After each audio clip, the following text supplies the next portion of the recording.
Neutral writers हैं, उनके मुताबिक हर जंग की इब्तदा जो है वो पाकिस्तान से हुई थी और हर जंग में पाकिस्तान को इस वजह से नुकसान उठाना पड़ा और वो सारी जंगें पाकिस्तान हारा। हमारी प्रायोरिटीज़ मिसाइल हैं, हमारी प्रायोरिटीज़ जंग है, हमारी प्रायोरिटी कश्मीर है, हमारी प्रायोरिटी तो तरक्की है ही नहीं और पाकिस्तान की तरक्की शायद प्रायोरिटी कभी होगी ही नहीं। देखिए, इसमें ऐसा है कि इंडिया में उनकी पॉलिसीज़ गवर्नमेंट की जो है वो बहुत स्ट्रॉन्ग है। उनके वहाँ पे जमहूरियत नाम की नहीं, प्रैक्टिकल वो लोग कर रहे हैं। अबू धाबी में होता था, 20 साल रह के आया हूँ वहाँ पे। अच्छा, मतलब दुबई में रह के आया हूँ और कतर में रह के आया हूँ। वहाँ पे कोई 5 साल कतर में रहा हूँ।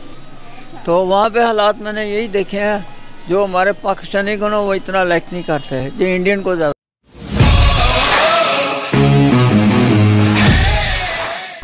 मोहम्मद इकबाल। सर, आज का बेसिकली क्वेश्चन मेरा आपसे ये है कि अगर हम बात करें पाकिस्तान की एक्सपोर्ट इंपोर्ट मैन्युफैक्चरिंग पे, आपको पता है कि मैन्युफैक्चरिंग लोकल मैन्युफैक्चरिंग बिल्कुल ज़ीरो है। हम सुई तक चाइना से लेते हैं, सुई तक हम चाइना की इस्तेमाल कर रहे हैं। अगर हम बात करें चाइना की, तो चाइना एक सुपर पावर है जिसको अभी तक कोई भी बीट नहीं कर पाया है, लेकिन उस दौर में इंडिया लगा हुआ है। इंडिया स्टील किंग के जो है मार्केट में वो नंबर 2 पर आ गया चाइना के बाद, और ना सिर्फ मैन्युफैक्चरिंग बल्कि एक्सपोर्ट करना शुरू कर दिया। और 2023 में एक रिपोर्ट आई है, उसका कहना है कि 2023 में 2200 बिलियन की जो है वो मैन्युफैक्चरिंग करके एक्सपोर्ट करेगा स्टील में। क्या रीज़न है? सब कॉन्टिनेंट से अलग होने के बाद हम लोगों ने अपने आप पर तवज्जो नहीं, पाकिस्तान प्लेट में मिला वैसे ज़ाया कर रहे हैं, क्यों?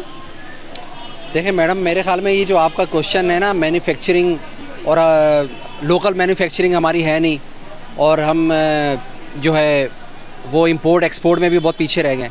मेरे ख्याल में ये है कि इसमें सबसे बड़ी वजह ये है कि जो मैं समझता हूँ इन माय ओपिनियन वो ये है कि जो पाकिस्तान क्योंकि एक शुरू से एक सिक्योरिटी स्टेट था, एक ब्यूरोक्रेटिक स्टेट था, उसकी पाकिस्तान की जो फॉर्मेशन थी वो अनफॉर्चुनेटली आपने इंडिया का कंपैरिजन का वो एक डेमोक्रेटिक स्टेट बन गया और हम जो एक सिक्योरिटी स्टेट में रहे और हमारी ट्रांजिशन सिक्योरिटी स्टेट से ब्यूरोक्रेटिक स्टेट में हुई नहीं। उसमें फिर मार्शल लॉ आ गए, फिर हमारा जो पूरा एक पॉलिटिकल निज़ाम है वो ब्रेक डाउन हो गया। सर, हुई नहीं, हमने करनी नहीं चाहिए। नहीं, इसमें बहुत सारे वजूहत हैं कि कुछ हमारी हिस्ट्री में भी, पाकिस्तान में जो हिस्ट्री पढ़ाई जाती है, मेरा ये पर्सनल व्यू है क्योंकि मैं हिस्ट्री का भी तालिब इल्म हूँ। मेरा पर्सनल व्यू है कि जो हिस्ट्री पढ़ाई जाती है ना 47 की, वो बिल्कुल ही गलत है, वो बिल्कुल झूठ पढ़ाया जाता है हमें। ठीक है, फिर बात ये है कि फिर 47 से आगे चलें तो फिर मार्शल लॉ आ गए, हमें एक डेमोक्रेटिक स्टेट बनना था। अगर हम डेमोक्रेटिक स्टेट बन जाते तो फॉरेन डायरेक्ट इन्वेस्टमेंट पाकिस्तान में होती। अब क्योंकि यहाँ सिक्योरिटी के इश्यूज़ इतने ज़्यादा थे, हम सिक्योरिटी में रहे, हम पाकिस्तान दुनिया की यानी कि सब एटॉमिक पावर बन गया, लेकिन हमारा जो बेस है, जो रूट्स हैं, वो हम पीछे रह गए, मैन्युफैक्चरिंग में पीछे रह गए। फॉरेन डायरेक्ट इन्वेस्टमेंट पाकिस्तान में बिल्कुल नहीं है। इंडिया में फॉरेन डायरेक्ट इन्वेस्टमेंट इस वजह से है कि इंडिया की जो पॉलिसी है वो को एग्जिस्टेंस की पॉलिसी है, यानी कि जियो और जीने दो। इंडिया एक वाहिद मुल्क है मेरे ओपिनियन में जिसको दुनिया का किसी भी कंट्री को इंडिया से कोई ख़तरा नहीं है। उसकी वजह यह है कि इंडिया की शुरू से यही पॉलिसी रही है, जियो और जीने दो को एग्जिस्टेंस की पॉलिसी है और को एग्जिस्टेंस, मिडिल ईस्ट की भी को एग्जिस्टेंस की पॉलिसी, पूरी दुनिया की यही पॉलिसी। अनफॉर्चुनेटली पाकिस्तान की पॉलिसी है कि हमने जीना है और आपका कोई हक़ नहीं है जीने का, किसी का कोई हक़ नहीं है, सिर्फ मुसलमानों का हक़ है। मुसलमानों में भी एक फ़िरक़े का हक़ है। तो हम इन सब मसाइल में पड़े रहे, ठीक है, हम तरक्की की साइड पे गए ही नहीं और वो हमारा जो कंट्री है वो बहुत ज़्यादा पीछे रह गया। साउथ एशिया में हम पीछे रह गए।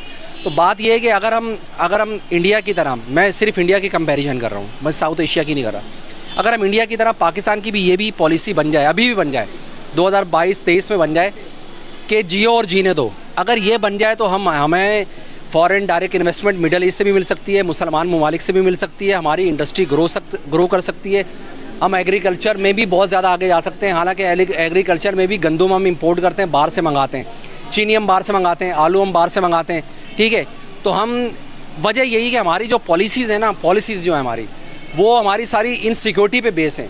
हमारा पाकिस्तान को हम पाकिस्तानियों को ये बताते हैं कि हम इनसिक्योर स्टेट है, हम हालत जंग में हैं, हालांकि ऐसा कुछ भी नहीं है, ठीक है। तो वो ज़ाहिर बात है, जब तालिब इल्मों को और पाकिस्तानियों को हम ये बताते हैं कि हम एक इनसिक्योर स्टेट हैं, तो ज़ाहिर बात है हम खर्चा भी सिक्योरिटी पे करते हैं, ठीक है। तो हम आर्म फोर्सेस पे ज़्यादा पैसे लगाते हैं, इधर इंडस्ट्री पे, मैन्युफैक्चरिंग पे, लोकल जो हमारी सनत है उस तरफ तो पैसा लगता ही नहीं। हमारी वो प्रायोरिटीज़ ही नहीं है। हमारी प्रायोरिटीज़ मिसाइल हैं, हमारी प्रायोरिटीज़ जंग है, हमारी प्रायोरिटी कश्मीर है, हमारी प्रायोरिटी तो तरक्की है ही नहीं और पाकिस्तान की तरक्की शायद प्रायोरिटी कभी होगी ही नहीं क्योंकि मैं नहीं समझता कि पाकिस्तान में ऐसा कभी कोई कल्चर आएगा या कोई पाकिस्तान इस तरह के प्रोग्रेस करेगा या वो को एग्जिस्टेंस की पॉलिसी बनाएगा। पाकिस्तान मेरा मुल्क है, मुझे मोहब्बत है पाकिस्तान से, लेकिन अनफॉर्चुनेटली पाकिस्तान एक वाहिद मुल्क है जो इस्लाम के नाम पे बना है और एक इसराइल है जो मज़हब के नाम पे बना है। तो मज़हब एक ऐसी चीज़ है, मैं ये सारी बातें इसलिए डिस्कस कर रहा हूँ कि ये सारी तरक्की का इन्हिसार इन चीज़ों पे होता है। तो मज़हब एक ऐसी चीज़ है जो लोगों को इकट्ठा भी करती है, इसमें फिजन भी है और फ्यूजन भी है, यानी कि वो इकट्ठा भी करेगी और वो ज़ाहिर बात है अलग भी करेगी। तो ज़ाहिर बात है जब पाकिस्तान जो बाहर के मुल्क हैं वो पाकिस्तान पे ट्रस्ट नहीं करते, ख़ास तौर पे इस्लामिक ममालिक तो बिल्कुल नहीं करते। हमारे नेबर ही ट्रस्ट नहीं करते तो फिर यूरोप क्या ट्रस्ट करेगा। सर आपने कहा है कि 20 साल रह के आया हूँ वहाँ पे। अच्छा, मतलब दुबई में क्या हूँ और कतर में रह के आया हूँ वहाँ पे, कोई 5 साल कतर में रहा हूँ। तो वहाँ पे हालात मैंने यही देखे हैं, जो हमारे पाकिस्तानी को ना वो इतना लाइक नहीं करते हैं, जो इंडियन को ज़्यादा करते हैं वो।